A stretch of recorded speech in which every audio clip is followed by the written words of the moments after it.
Can we go to sushi for a second? So that's one thing. I'm so fat. I'm like, all right, let's go. We were just getting up to leave. You were just ending the show. Like, sweet podcast, bro. I love my sushi. I love spending extra money on sushi. And when you start doing that and realizing the quality of the sushi, you can never go back. No. And to me, it's all about the tuna. And I read an article, maybe you could back me up on this, Nick, but most tuna is bullshit. It's not real. And it's down to a percentage, like I think in New York City, could you help me out? It's like less than 10% of the sushi restaurants are actually serving tuna, and it's another fish? There is a lot, and fish in general is a really bad. I'm an expert at shrimp bullshit, seafood bullshit. But I love tuna sushi. That's my favorite. No, but if you go to a high-end sushi restaurant, right, and you see the guy cutting the toro in front of you, yeah, chances are that's the real deal, right? And the Japanese are the way that Japanese kill fish compared to the way that we kill fish in the West, completely different. It's completely different. The way we kill fish is actually not good for the meat, right? Because we let the thing suffocate, and that releases all kinds of hormones and enzymes, and it makes the fish not as good as the way. And how do they kill it? There's a certain technique. You angle the fish and you kill. Fucking strangle it! No, like your career. No, like your career. No wood chipper. Turn emoji. Well, how do they do it for real? There's actually it's you have to learn how to do it. I don't know how to do it. They will slice the neck and then they will literally stick this wire down the spine. Jesus, which just basically knocks out. It basically knocks out any kind of any endocrines, any kind of enzymes, anything. Nothing is happening, right? It just basically puts that flesh into this state of stasis. It's just dead, right? When we kill a fish, so it doesn't get the chance to release all the stuff that makes all of those, right? The adrenaline, the adrenaline dump from death and from suffocating and all some of that. Prehistoric fish like skate, they piss through their meat. So literally, the way they go to the bathroom is they filter through the meat. It comes out through the skin. So that's why they're like, oh, that tastes like ammonia. I'm like, that's piss, honey. you're literally right. Piss. You're literally a piss eater. So most of the tuna is BS. Well, here's the thing. Sushi joints. That article is right and wrong. So what it's saying is most of it isn't tuna, but most of it isn't that type of tuna. That's the problem. There's a lot of lower grade tunas. And some places even scam it, and they'll put a porpoise in there, like a dolphin, which kind of has the same. What do you mean by lower grade tuna? They're sneaking fish into the tuna. For example, certain species into the tuna category. Like say you get an albacore or something like that, right? Yeah. There's a lot of bad. Like each tuna species has maybe 10 subspecies. It's a pretty proficient. Tuna is pretty wide what it carries, and diverse. It goes from a fish the size of a guppy to one that looks like a 60-mile-an-hour torpedo, right? But what's funny is you can take like an albacore or like what you would make tuna fish out of, right? Make it a steak. And what the companies do is they take it and they cut it in portions and they run it through carbon dioxide and it turns it red. And then they'll sell it as tuna. So whenever you go, if you ever look at a frozen tuna box, turn it around, it says colored by carbon dioxide. They have to put it on there. So most of what you're eating is tuna, but since they carboned it or put carbon dioxide through it, they gassed it. And no one be surprised. Most of the tomatoes you eat, they do the exact same thing. So most of your tomatoes live in carbon dioxide, and like literally like putting a tomato in the muffler of your car, and that's what makes them red, because they're picked so early that they ripen inside of some Walmart truck on the way to the thing. Oh my god! So most tomatoes are green. So Opie's being faced with this this dystopian future of food. Yeah, and the funny thing is, it's coming, and you're gassing all these produce, but the produce never gets cooked. You're actually just eating it. Whereas a tuna, at least you got a shot. You know what I mean? Maybe somebody will do like one of those old pepper sear tuna jobs. Right, slice it like the chip. But most of that tuna is gassed. There's so much things that go out there like. Whenever you see something that's less than $30 and it has like I never like to get things like lobster mac and cheese because the odds of it being lobster are almost zero. So they make this synthetic lobster. Now what they do is on these boats they catch a lot of different fish and shad and all this garbage, and they have a machine and they take all this fish and they compress it to look like lobster meat. and then they put red dye around it, and they slice it, and then there you go. There's your lobster. It's like that crab you see in the delis, which is all the same shape with the same tinge of red on the outside. Right. Not real. Not real. What about red snapper? I like a good red snapper. That's probably the most forged fish. I think red snapper is that is like it's like 78% or something of like of snapper in New York State was mislabeled. Oh yeah, it's not. And I'm Cuban, and we know red snapper, right? So we only eat king red snapper, which has the yellow stripe.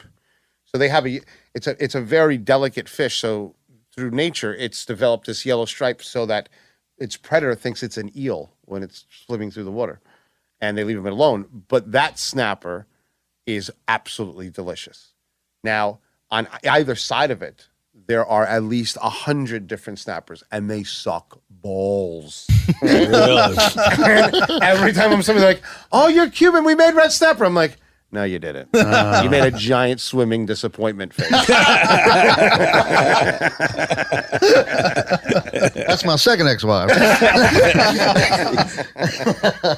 It's so crazy, and I just watch people, and they struggle because they want to do things right. You know, they want to do the right thing, and I'm like, "What are you doing?" You know, and it's the research is right under the surface. It's literally right under the surface, and no one really talks about it. Now, continuing with fish, you know, we've overfished the oceans. So who cares? No, but I have no sympathy for that. I'll be dead. I don't care what happens. No, I'm not going with the whole global warming thing. But as far as restaurants go, they've been running out of fish.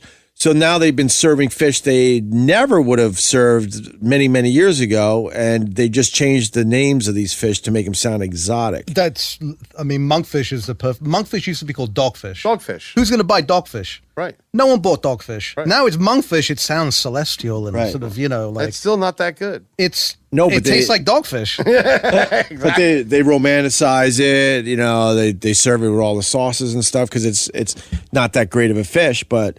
You know, it's because we overfish the oceans, right? And so you still want fish at your restaurant. So that's when they started. I think the other one is Chilean sea bass, isn't it? Isn't that right? Patagonian toothfish. Yeah. Yes. Thank you. Yes. There you go, exactly. Right. But they never served that back. You never. Because who's going to eat Patagonian toothfish? Right. But then just also, like Carl said, It sounds like a sexual perversion. But then all of a sudden they realize like, that was my third one. I was going to go there. I know. I caught you that. I got you that. you cut them off. But then they just changed the name to Chilean sea bass, and everyone thinks now it's amazing and exotic, and you could spend, you could charge $30. Wasn't there the dolphin fish is? There's a couple porpoises that you can eat. Right. Dolphins are actually delicious. Really? But there's a lot of different dolphins. Right. Mahi-mahi's actually considered a dolphin. I thought it was a dolphin fish. Yeah, it's a dolphin. Right, yeah. right. There's a lot of dolphins. But you mentioned Chilean sea bass. Which sucks, by the way. No, I know that. But you know that like Maine uni can come from Chile? Yeah, really? It makes no sense. Wait, right? what do you mean? Because the Maine shuts down their uni reserves a couple of months every few years. Right. The state of Maine. The state of Maine, who has, you know what uni is? Yeah. So sea urchin is very big in Japan, big in Santa Barbara, California, right. And it also grows in Maine. Now, what happens is when they shut down those things, the Sea Urchin Association, whatever the trade group is, was able to persuade the government to allow them to import Chilean sea urchin and sell it as Maine sea urchin, and it doesn't taste the same. I've had chefs who were like, you would be able to tell, like it might be the same species, but it's not the same product, right? In the same way that like you go to Red Lobster, that's not like going to a seafood, that's a langoustine versus a Maine lobster. Oh, absolutely. Lobsters are so scammy too, man. I mean, unless you one time a chef told me, make a lobster mac and cheese for the restaurant. And I said, okay. So I made a mac and cheese, and then I steamed a lobster and put it right next to it. I said, he goes, what the hell is this? I'm like, lobster mac and cheese. He goes, put them together. I'm like, you put them together. And it was one of the best-selling things because people got the practicality of it. They were like, wow, it's $30. Oh, shit, a lobster. And it worked. And I did it just to prove a point, like, just be honest with people. Serve the steak with the fat. Like, give them that size. Some people might want it. Some people may not want it. Right. And food has gotten so just it's not honest anymore. You used to go to the store and you'd get a banana or free range meant free range. I remember the first time I went to a chicken farm and I saw free range, right? So they had the regular chickens, which let me start from the beginning of a chicken farm. A lot of things don't bother me. But there was one thing, and it was a killing zone in there. Rah! It did not bother me at all, right? I'm like, everything's dying on that side, everything's living on this side, I get it. But they're showing me the chicks, the little chicks. Now, they're really cute. Even for me, that's dead inside. I think a little chicken's cute. For 5 minutes, and then I'll kill it. But the guy goes, let's go into the chick room. I'm like, woo, chick room, sweet. So you go in there, and the room looks like a lab. Like it's shelved, like drawers. And I open the drawer and there's full of live little chicks. They keep them in these drawers. Oh. And I'm like, shut up. I'm like, open that drawer. Oh my God, more chickens. Open that drawer. Oh my God, this room's full of chickens. And they're just and you would open it and they look at you, tweet, tweet, tweet, tweet. And I'm like, oh, I don't want them to know me. Like, you know what I mean? Wow. I feel like I'm running the camp here. You know what I mean? Wow. It blew my mind. Just in complete darkness, just a thing. And then they put them on a little conveyor belt, and you see them. Not even a light? Nothing? No, they're good. They're in there, and they're just in a drawer, like you would keep a sock. They don't give a fuck, Vic. We need our chicken. And then we go, and then the best is like, well, that's the free range side, and this is the non-free range side. So I'm like, they look the same. They said, no. See, there's a door over there where they can go to the little yard. So let me tell you what chickens do with free range. So chickens, there's a reason they call you chicken, right? Because you don't want to do something, right? So I watched for 20 minutes. The toughest chicken would look out the door and be like, tell the other chickens, fuck that, bro. And they would so the free range ones were just huddled around the door. And then the other ones were just sitting in the dark. That's the only difference. He's right. Man. When they say free range or cage free, all it means is they have a door so they could go outside. That's it. But they don't go outside. No, they're chicken. But then, but what was it? What does this? The FDA or whatever the hell? Yeah, they said as long as you give them an option to go outside, you could call your eggs cage free or free range eggs or chickens or whatever. But it's all bullshit. They're not going outside. Is his point. God. And the thing is everybody's amazed, but it's everybody's fault because there's no reason you should have the access that we have. There's parts of if we ate properly, there'd be times there wouldn't be beets, guys. You go to the supermarket and there wouldn't be a beet. That you would go sometimes and there wouldn't be celery, right? That's why everyone knew how to pickle things and can things on their own. Because you would take the Bounty and then turn it into jams, jellies, pickles, and you would do all this stuff, and then you would move through the year like a normal person. Right. But you want to live in New York City, and it's the middle of January, and it's like, I want a parrot rainbow beet, and they have it.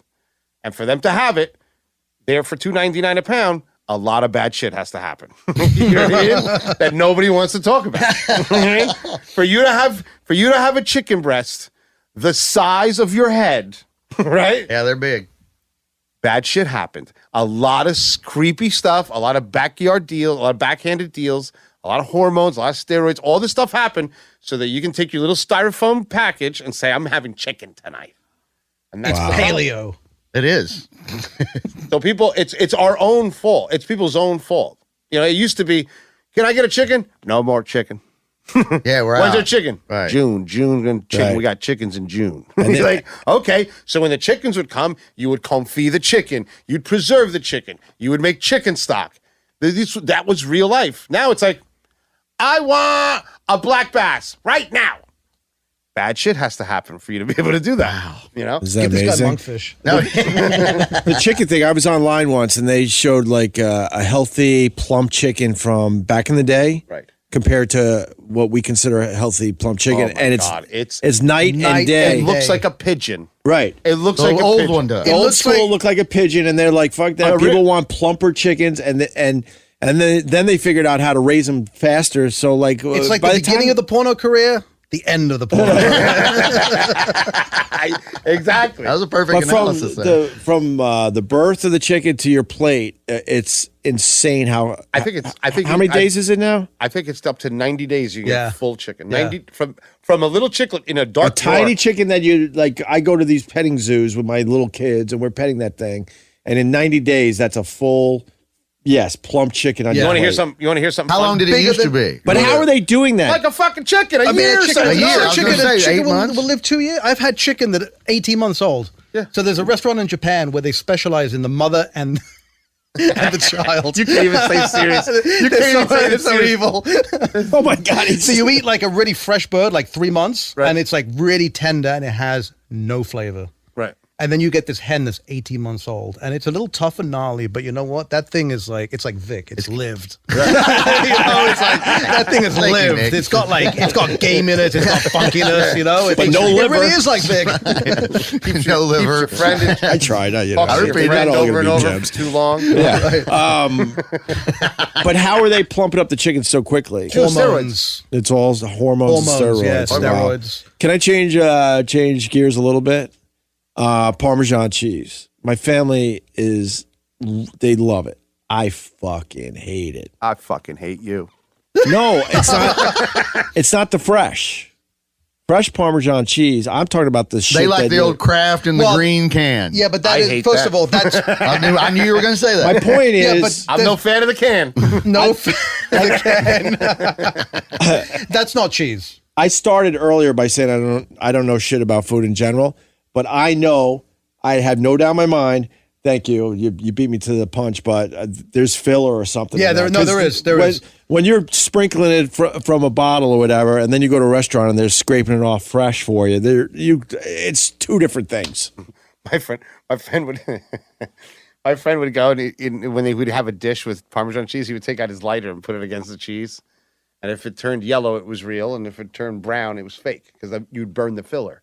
What's the filler? The filler could be sawdust. Yeah, literally sawdust. It could be I whatever. mean, I think that's I've been less. convinced over the years that it was sawdust, but Yeah.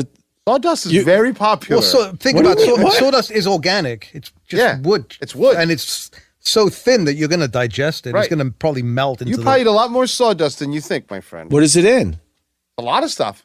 You Like know, what? Give me a few more. Like pre-made meatballs, a binder for jalapeno poppers. Very low-grade commercial food. You know, like when your wife thinks that she's a chef, so she buys all the frozen hors d'oeuvres for that shitty cocktail party. Right. Yeah, sawdust party. Wow. Good Highly job, Martha flammable. Stewart. Martha Stewart, you loser. So are they doing the sawdust for the Parmesan Yeah, cheese? so a little bit? you don't want. I don't think you ever want to buy pre-shredded anything, whether it's beef, right? I mean, really, you should ultimately have the butcher grind it for you, Right. or grind it yourself. Right. And the same with cheese. Like, who knows what's in that cheese? You know, when you get a wheel of Parmigiano Reggiano, that's real Parmesan cheese. If it doesn't say Reggiano on it, it's not. Look, the government in Italy is very strict about what they designate as real Italian cheese. So you can look to those places in the same way that you look at wine appellations, right? Right. Or like champagne, right? Those things are regulated by the government. Right. Craft is not regulated by the Italian government Craft to is the uphold government. Italian culture. You know what I mean? But that's Like- but you bring up a great point, right? So when I go to a supermarket, I suffer because I'm used to buying things in primal cuts, right? Like I go to a supermarket and who the hell wants to buy a thing full of drumsticks? That's scary. Like I got to look at this chicken. So like my friend has 2 kill houses in Union City. I go look at the live chickens, and sometimes if I see a cute little snappy guinea hen that gets my eye, I'll kill that one. You know what I mean? But let me tell you something. A freshly killed chicken, first of all, you can't eat it right away. You got to let it rest for a day, but it's delicious. It just tastes better. You know, it doesn't have that refrigerator. When I eat chicken from a supermarket, I'm like, why is it yellow? Chickens aren't yellow, bro. Like, why is this Right. chicken yellow? Right.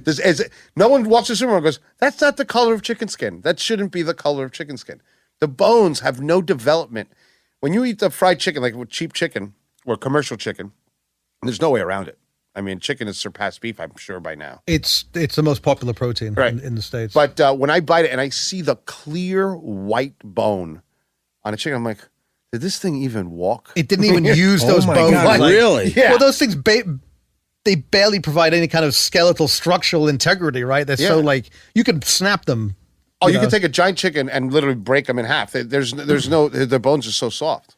You ever try to pull the wishbone out of a like a real chicken? You can't. You got to use a knife. With the commercial chickens, I used to sit there and boom, boom, boom, like grenade clips.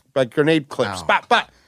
And if you look at, you ever finish or eat a roasted chicken and then you look at its carcass, it's tiny compared to the amount of meat that was on it. Yeah. It doesn't make sense. So if you watch these chickens right before they kill them, they're very clumsy, and a lot of them break their legs and they have to kill them right away, and because they're fake. They've been so juiced up that they're basically like from New Jersey, like dudes from New Jersey. Like they got, Big Guido just gets knocked out one shot. He hasn't done legs for fucking 10 years. Just buys and tries. Just baby. buys and tries. tries. So he's looking through the tent top, but one girl with 3 sangrias in her punches him in the face, and he's night. Wow, this is fascinating. What else? So what else about restaurant myths? Or you know, like, Well, my- you know what I being like kind of a newbie to this whole world. I want to hear more stuff like the sawdust, stuff like that will just blow me and Vic's minds because you didn't know about the sawdust. I knew. Well, I know Geta and Scrapple, and those are. Yeah. They would when you're poor in the Depression, you started throwing stuff in, but those were usually grains. It wasn't sawdust. Yeah, But Vic Henley brings up in Mississippi, and it's in small parts of Mississippi. There's a thing called the slug burger, and it's slug burgers during the war. You know, bullshit wasn't during the war, just poor Southerners. Yeah, that's all No, that. but it was during the Dust Bowl.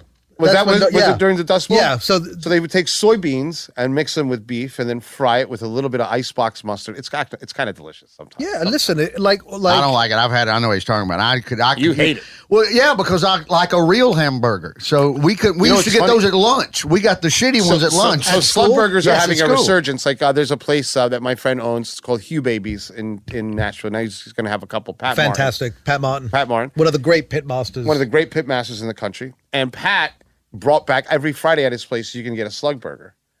So the first time I see someone, it was like some hipster eating the slug burger. Isn't this awesome? And there's some old Southern guy who goes, boy, ain't you stupid or something? We ate that because we had to. Right, not because you You're wanted paying to. for a slug burger? What the Right. hell is wrong with you? No, it's like these idiots drinking PBR and thinking it's not fucking swill. It's PBR, dick. We got jobs to not have to drink PBR. I like that cheap beer though. Ah, you're awful. That's that. That's right. I did not miss Vic Henley. That's right. Remind yourself. Note to self. Well, Ball staff? my big pet peeve is when a restaurant says aged beef on it. Oh. All beef is aged. Right. Okay. Why Carl gasps when I say that is because what we love is dry aged beef, Right. and that's different from regular beef. Yes. Right. It is very. And dry aged beef is what you get in the top steakhouses. It's what they cook in the 4-star restaurants. It's not like other beef. It's much more expensive. It's a lot better, and I'm about to tell you why. All beef needs to be aged after you've dispatched the animal in order to make it tender. So it takes like 3 weeks to age it. And the way that beef used to always be aged was they would hang the carcass, wait 3 weeks, come back. The enzymes in that animal have softened the flesh, and then you can eat that as a nice juicy steak or whatever you're doing with it. Nick, can I stop you for a second? Yeah. How did they figure that out back in the day? I think that it was really just like you've killed an animal, right? There's 3 of you. You've got this 2,000-pound auroch, which is the ancestor to the cow. And what are you going to do? Like you make a couple of pelts, you get this meat, and you're like, they probably were like, well, let's just leave it in the cave. So yeah. you know, basically keep what it is. out of the sun. So they have all this beef. So I would assume they eat it at first thinking, oh, we got to eat it fresh, but there's still more left over. And they probably somewhere along the way realized, oh my God, this thing's been sitting around 2-3 weeks and it's even better than when and we think first about started it, like, eating this thing. These people had so much shit to do. They were dumb, right? So the first thing they did was probably take the neck out and do a dance for some sun god because they caught this stupid thing in the first well, place. it was definitely a So it probably takes 3 weeks for them to sit at the fridge drawing their bullshit on the cave and everything by the time they got to eat. Look, every time we sit down and eat a plate, right, there was a Darwinian reduction people ate meat that went rancid and died. Right. The next person came by, didn't age it quite that way, but died another way. Like that reduction killed like hundreds of thousands of people died, right? To get us to the point where we can eat beef. Dry age, great flavor. Like, so, you know, at least when you sit down for a steak, think about all the idiots that died to get us to that point. Right. But, you know, it must have just been a process of elimination, right? In the same way, and who knew that it would actually improve the product? But think about grape juice, which is preserved wine. Think about, you know, duck confit, which is like long cooked duck. And like the longer you take these things from death, whether it's cheese or wine or meat, like the flavors become more profound, they become more intense, and they become different, right? I absolutely. It starts to tell a story. Yeah, a exactly. Whole different story. A whole different story. One thing I want to tell everybody that I've seen across the country in lower end restaurants and middle all restaurants. CAB, when you see on a menu, certified Angus beef, doesn't mean it's good. It just means that it's an Angus cow. Please stop it. It's crazy. You know, it's like blue pig. Okay, thank you, but it doesn't matter. Follow the things. It's either prime or choice or select, and you got the no roll, which is my favorite. No roll is like sometimes it can get. That's prisoners. That's what the prisoners eat. Yeah, and then I worked at a restaurant once, and we used to do a Cuban steak, and it was like a palomilla steak, and this guy came to sell me dairy cow meat. I never saw it before, so they would kill these old gray. It's gray. Oh my God. This cow, I mean, I'm sure they killed it with a pencil. It was so old. In the eye? You stabbed it right No, in he the just eye. said, I'm going to kill you now. I was like, you lost me for a second. Fucking Vic. Vic Henley totally from No, Alabama. I literally thought Right you in were... the eye. Get him in here. Bleed out through the eye. That's what you're thinking. That's exactly what That thing will bleed like a sieve. Turn him over. He's bleeding, Mom. Well, now you're moving into into the steakhouse category. I don't know if we have time, but Oh, my God. give me What a is- few things about steakhouses. Yeah, Like, Vic. you know, what my favorite meat is What is it? filet mignon. That's not a meat. That's a cut of beef. You know that, right? What do you mean? No, I'm serious. I order filet mignon. It's like Okay, but all tenderloin. right. So, but why do you order filet mignon?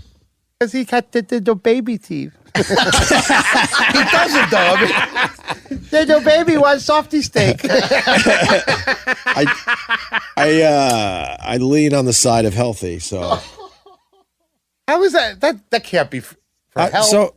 Well, it's better than all the fat in He it. says it's the leanest. Look, a steak with all the fat. I'm not going to sit here. Yeah, of course, it's amazing, but over the years, just to stay a little healthier, I will, if I go to a steak, 9 out of 10 times I go to a steak joint, I'll order the filet mignon, and then I'll go get hog crazy on a porterhouse or something the 10th time. but you know that. But hold on. Go ahead. We'll tag team. A porterhouse You go has first. filet in it, Yeah, no, I know that. right? So Yeah, you're yeah. eating the filet either way. the filet part of the porterhouse. Yes. I mean, it's true that it is. It's leaner than any other piece of meat, and that's also why me and Carl don't like it, because fat is where you get the flavor in beef. Right. And if it has no fat, which most filet doesn't have, you're not going to get a lot of flavor. Filet is really a cut that the chef has to bring flavor to. That's why the French do all these sauces like béarnaise and all these The old poivre and these the really peppercorn, rich, yeah. Right. these mother sauces that are really rich and bring unctuousness to the flavor to the steak itself. But a good rib steak has that in abundance anyway. So let's talk about the healthy part. First of all, Yeah, because this is clearly an expert on health right here. I'm the picture of health. Oh, look at the time. I got to go. Dead. I'm an authority on health because I should be dead. That is true. As your attorney, I'm like a guy that fell out of a plane and lived at the flying out of the plane and lived seminar.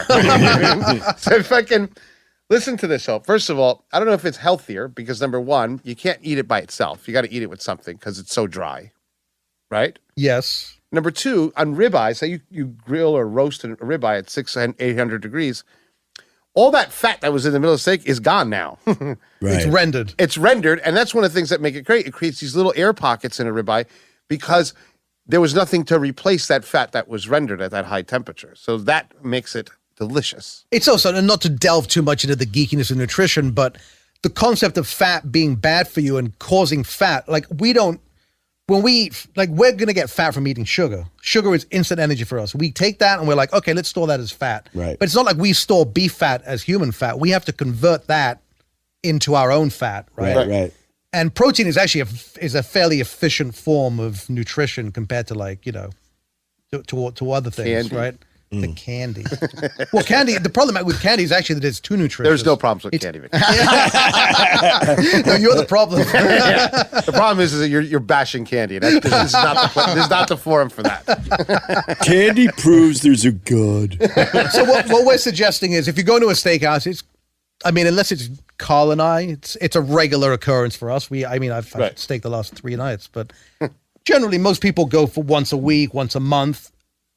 Don't go there and equivocate. Don't You might as well enjoy. You might as well get a proper steak. Because you're not wrong. I mean, Look, a filet. I drown my filet mignon in all the steak sauce. Right. So steak sauce has a lot of sugar in it. Yeah. Really? Right. You're adding No, but if I calories. have a porterhouse, to Nick's point, You no, don't do that. No, I There's don't. no reason to. No, It- maybe it- a little dab, maybe, but in But general, it's usually self-sourced. yeah, right? yeah, Yeah, right. It's Absolutely. based in its Delicious.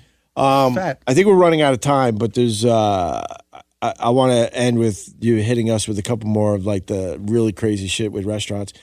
I'll start with one. My wife, she will not send anything back, and I have no problem sending something back if I don't like it, if I think it's undercooked or whatever. And she's like, "Why would you do that?" And we all think you send someone back, the chef is in the back spitting on it. Well, What's the myth there? What? Let me ask you this: if you think the chef would do that, why would you eat in his restaurant in the first place?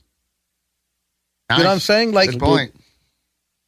That's it, everybody. All right, everybody. all right, I'll see you later. Let's go Opie's eat. head exploded. You know what I'm saying? Like, Because in the end, they want you to come back, obviously. well, they do, and the fact is that, like, And if don't take there's a this big- disgruntled. If there's a big snot rocket on the top of your salmon when they No, bring do you- it back they to you, said- you're not but do you coming back. want- Look, there's No, I get it. There's two yeah. things at play here. One, the chef isn't cooking your steak. There's a guy out there. That guy is getting reamed out by the chef because that guy's making the chef look bad. Right. That chef wants to please you, right?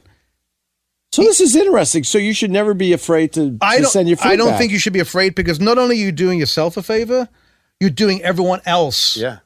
who's going to order a steak from that guy a favor because that guy's not going to fuck up the next steak. Right. All right, And you guys both give me one more. One that'll just kind of blow the mind. I'll tell you one thing. One thing that I saw, I wasn't in the restaurant, but most people eat salmon, right? And one thing that blew my mind was I went to a salmon farm, and I see this lady shows up with a color wheel. They have them penned. She comes up with the color wheel, and she looks at the fish. She moves the color wheel.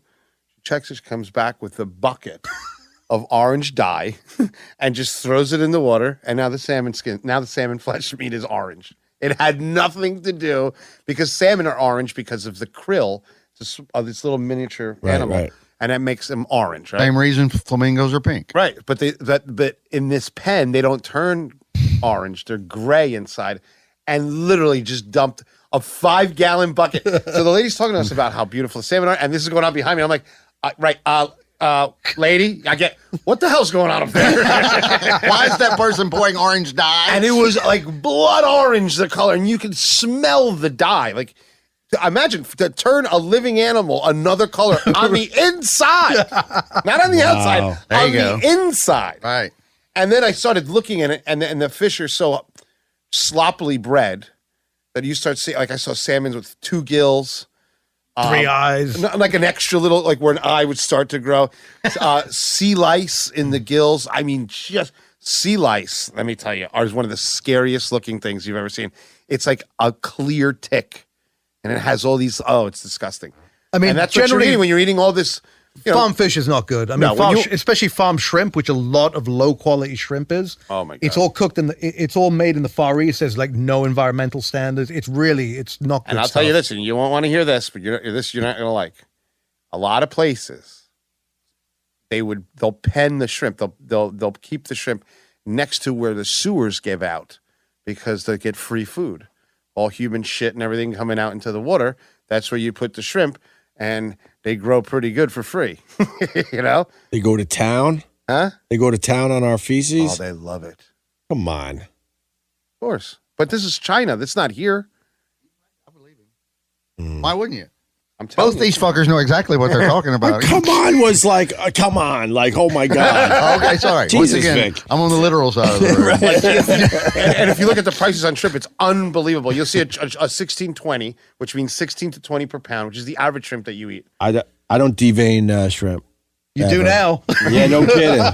I never did before. I never I cared remember doing about top that. to bottom. They have two veins, one on the bottom, one on the top. Wow. So most shrimp that you'll get from China in a 16-20 size is probably $5.50 a pound to $7.50 a pound. Real fresh shrimp will probably cost you about $13. So let me tell you something. If that much difference, if the gully is that deep between one and another, there is some serious shit going on to get you shrimp at $5. There's a serious quality gulf between the two. Exactly. Wow. Big. Nick Solaris, give us one more that'll blow our mind to end this. Anything from restaurants or whatever. Something. Fakeness, falseness. Yeah. Something will just make you go, ugh. Oh, let's talk about fake ass olive oil. Olive oil? Olive oil's all bullshit. Somewhere Rachel Ray is very upset Actually, right now. and Making you know, we angry. make fun of people with nut allergies because that's what we do. We make fun of anyone who has any kind of. Well, most of those people should perish. Well, if they eat olive oil, there's a chance they will because a lot of olive oils are actually fake. They have other oils in them, like hazelnut oil or like cheaper oils, right? And this is a big problem, even in places like France and Spain and Italy that have really good, you know, really top-notch oils. And this is something you probably faced a lot, right? When you were a chef, like sourcing, because obviously with a chef, you're trying to get your food costs as low as possible. Right. People want olive oil, especially in salads, right? People are worried about health. I'm sure you probably, Right. Yeah, absolutely. you're always thinking about olive oil over another kind of oil, but a lot of the times it's no healthier because it has other things in it. And I know a little bit about this because they did a show on the nut allergy, and some lady died because there was some kind of nut in the fake olive oil, which is or meant to be whatever. 100% olive oil. I forgot what kind of restaurant. It was some kind of Asian restaurant or whatever. It might have been a Chinese restaurant or something. It was a big case. And the person died because they said, look, you know, we have a nut allergy. They're like, no problem. But this guy had so many restaurants in his chain that he started cutting corners and he started using the fake shit that had, you know, some of this nut-based stuff in the oils. And that's how this person died, thinking they were completely safe in this restaurant. Yeah, that's lethal. You got to be careful. You know, funny, one time, you know San Marzano tomatoes? Everyone knows what a San Marzano Of course. Tell them, though. Okay. Hey, guys. Tell those plebs on the other side of the room. So San Marzano tomatoes, it grows in this little town, and it's very famous. And the San Marzano tomatoes are famous because they grow in volcanic soil. And, you know, it's one of the richest, best tomatoes. So I'm there where they make the tomato, where they grow the tomato. And I'm like, I asked this Italian guy, I go, is this all the tomatoes? He's like, yeah, these are all tomatoes. This is San Marzano. He goes, yeah. Those tomatoes over there, that's all the San Marzano tomatoes? He's like, yeah. I'm like, oh. I'm like, how possible do they have a can of this in every supermarket from California where I can throw a rock from one side of San Marzano to the other? And I kept asking, I'm like, are there more tomatoes Somewhere else? over there? Over the He other goes, side of the hill? No, those are sheep. I said, okay. I said, what's over there? Oh, that's sheep too. This is the tomatoes. I said, this is the San Marzano. Said, yeah, those are your tomatoes. Okay. I couldn't believe it. There wasn't enough to fill up one Whole Foods there. I'm like, where are they bringing these tomatoes from? And how can they get away with calling it that when it's not? Because it probably not really saying anything. They turned the name San Marzano into a brand. So that's San Marzano. It has nothing to do with the town. But you're buying this shit and it doesn't even in it. And especially in Italy, they'll have things that are considered DOP, right? And that's DOP. a stamp of authenticity. Right. Wow. It's like putting it's like being registered. Exactly. What about dumb pumpkins? Stupid, dumb pumpkins and pumpkin puree and all that horse shit. Well, I revile the pumpkin spice season because it's made its way into beers and everything else at this point. It's in everything. Breakfast cereals and I got you beat, and you can look it up. Pumpkin flavored, was it flavored? Scented. Pumpkin scented toilet paper. Beat that one. I'm just don't want to. flummoxed. I don't. You win. You Opie. can't beat that one. Right. That is You got it. that's the de facto end of Western civilization. Like there is no. That's when I was like, enough. No, but a lot of that, like you see those Libby's pumpkin cans that everyone uses to make their pumpkin. That's not pumpkin. It's That's not. winter squash. Yeah. It's not even pumpkin. It's not even pumpkin. It's cheap horse squash. We call it, you feed a horse. It's awful. And they put pumpkin flavor in food color. And they sweeten it and food color, Right. and because you don't know, you're putting it in a pie crust and you're putting whipped cream on it and cinnamon and all Of this course. other stuff, right? I remember as the first time a pastry chef made me a real pumpkin pie. They're like, Never what do you think? I'm tasted- like, this is shit. This tastes like a pumpkin. I'm like, let's go get the one from A&P. That one was awesome. They're like, no, really good. that's not pumpkin. I'm like, all right. They're like, no, chef, that's winter squash that they sweeten. This is real pumpkin. That's what I want. They're like, what do you think? I'm like, I don't like pumpkin. That was it. I like the pumpkin seed. I like the Mexican salsa. What do you call it? The sickle Oh, pack. pepitas. Or they're sickle pack. It's like a salsa. that Oh, they it's make. delicious. Yeah. I'm not saying it right, but We got to wrap up because we rented a little studio time today. But look at that. Read it and weep. Pumpkin scented or Oh my flavored God. toilet paper. That is. But Carl and I believe I'm you. going to send that to all my enemies. but I just beat it with this as I was looking it up. Read that, Nick, for everybody. Oh no, I see it. Read that, That Nick. is glorious. This is how we end 16 this. pumpkin spiced Tampax. They put pumpkin flavor or How in does that? Tampax. Well, that would be like a sweet and sour because Oh, good night. Good night. Look what's under. Look what's under it. Thanks for listening. Bye-bye. Don't forget to subscribe. Share this episode with a foodie pal, unless you'd rather the snob pay top dollar for bullshit aesthetics like waterfalls and golden Buddhas while eating crap dishes of fraudulent Kobe beef and fake cheese. And give us a 5-star review at Apple Podcasts. Visit opieradio.com for merch. Throw on a hat or a cool Carl's Creepy Cabin t-shirt and piss off your friends because they don't get the inside joke. Fuck them. That's what they get for not listening to Opie Radio.